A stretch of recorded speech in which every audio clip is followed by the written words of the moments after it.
Hi, this is PR Sundar. Welcome to the special episode where we are going to talk about high dividend yield stocks and particularly ITC. There are so many investors complaining that the ITC price is not moving higher. Number one, ITC has three businesses. One is the hotels. And now you know the hotels are not doing well because of coronavirus.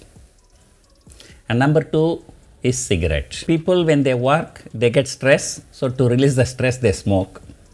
Now the people are not working, they work from home. So in front of wife, you cannot smoke.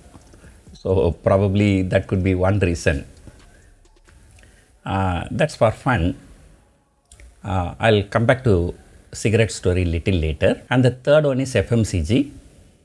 And anyway, ITC, they are not really very good in FMCG. So, what has actually happened to the history of ITC, let me tell you. I just read one message.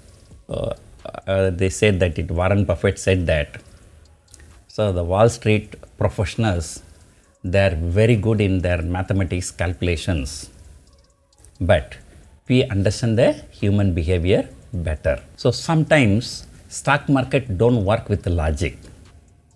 It works with emotions. So that is what the statement says. So ITC may be a great story, but I remember somebody was saying in 2014, Harshvardhan name was announced as health minister. So immediately somebody said, ITC will underperform as long as Harshvardhan is a health minister. And sometimes instead of looking at the balance sheet, businesses, profit, loss, this kind of studies, it gives better result. And in 2014, as soon as BJP won, you know what one FII did? Offloaded 90% of their portfolio and bought all the Adani Group stocks. A disclaimer, I am not a politically oriented person. And I look everything from the perspective of stock market. And today you look at, as a businessman, as a common man, I may like BJP or I may not like BJP, or what is the link between BJP and Adani, they are all forget about it. From the stock market perspective, from the business perspective, one guy had the vision, sold 90% of his portfolio and bought Adani Group stocks. Now look at where the Adani Group of stocks, 10x, 20x, 30x, 40x returns in last 10 years. So, Harshvardhan was very much against smokers. But what happened in 2017, the government introduced the GST. What happens in GST in all the countries? There will be a uniform tax across all the products. But they may accept some basic essential goods from the GST or they may go for a nominal GST. But other than those essential commodities, mostly one single rate of tax. That is why it is called one nation, one tax. But in India, it is one nation and there are many taxes. So the then finance minister, he came out with a proposal. There will be 5 different taxes under GST, 0, 5, 12, 18 and 28. So when this was announced, the market participants were very happy because even the 28% GST on cigarette is favorable for the company.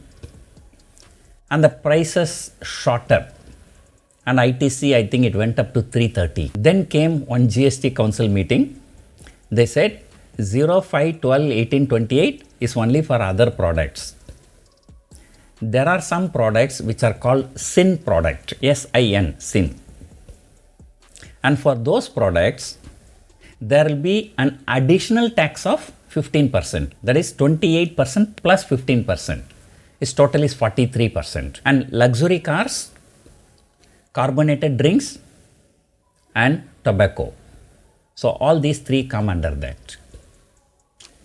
And the next day, the ITC fell 10%. And then from 330 level, it came to 260 level. And there is one very famous fund manager. Of course, he is not very famous now. Those days he was very famous. And in his portfolio, he bought the ITC shares around 260. When that news broke out, again it went up to 280, 290. Then after that, slowly grinding down, came back to its original range of 200 to 220. That was the range ITC was trading for a long time. Then during the pandemic, it broke 200, went below 200. Now it has come back, now trading around 200 to 220. So the major problem for ITC is the cigarette business and the government taking a lot of taxes. Now, this is on one side. Come to the other side. People like high dividend yield stocks. In fact, sometimes ago, even I recommended ITC. And the logic I put is ITC gives huge dividend. The dividend yield is better than the bank FD return. But in bank FD, your capital do not grow. When in stock market, there is a possibility that ITC prices may go up. So that was the one logic. Second logic is that high dividend yield stocks, the downside will be very, very limited.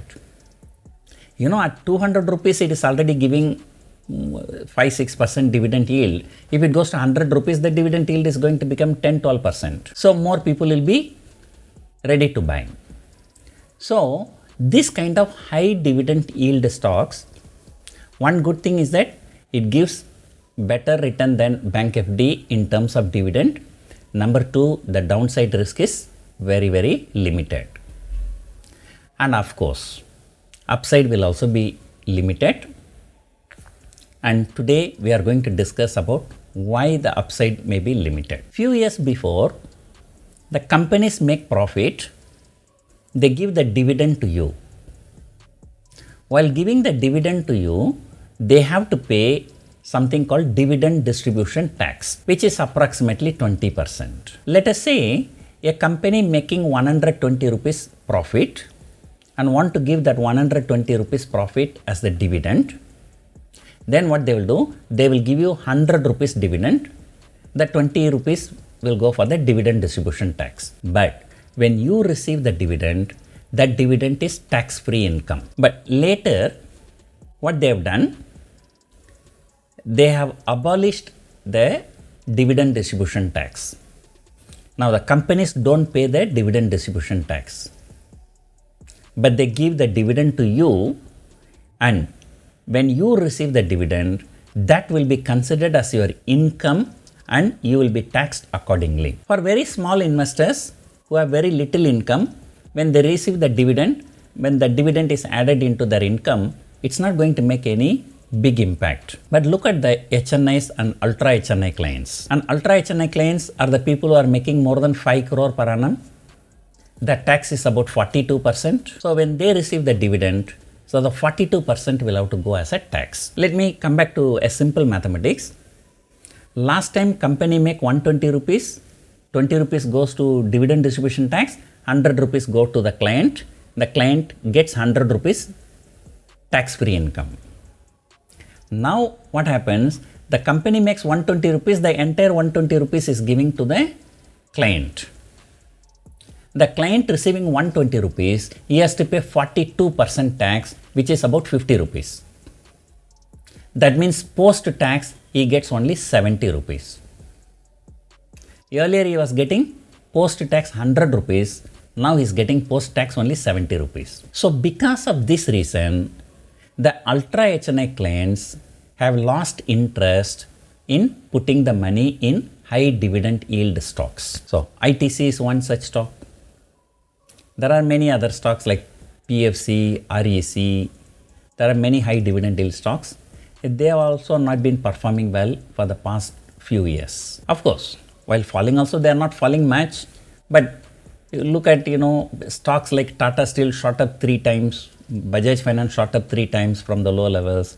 But these stocks are not going anywhere. So therefore, this taxation In most countries, the dividend is actually non-taxable. So I don't think that Government of India will be moving into that direction. So as long as this unfavorable taxation system is there and ultra HNIs may not show the interest and small retail people buy, the prices are not going to make a big move. The people with a lot of money, ultra HNI clients will have to come and buy. So therefore, while investing in high dividend yield stocks, and please understand that though the downside is limited, but upside is also limited. And dividend yield stocks are not favorable to ultra HNI clients. So hope you enjoyed the video. Thank you for watching.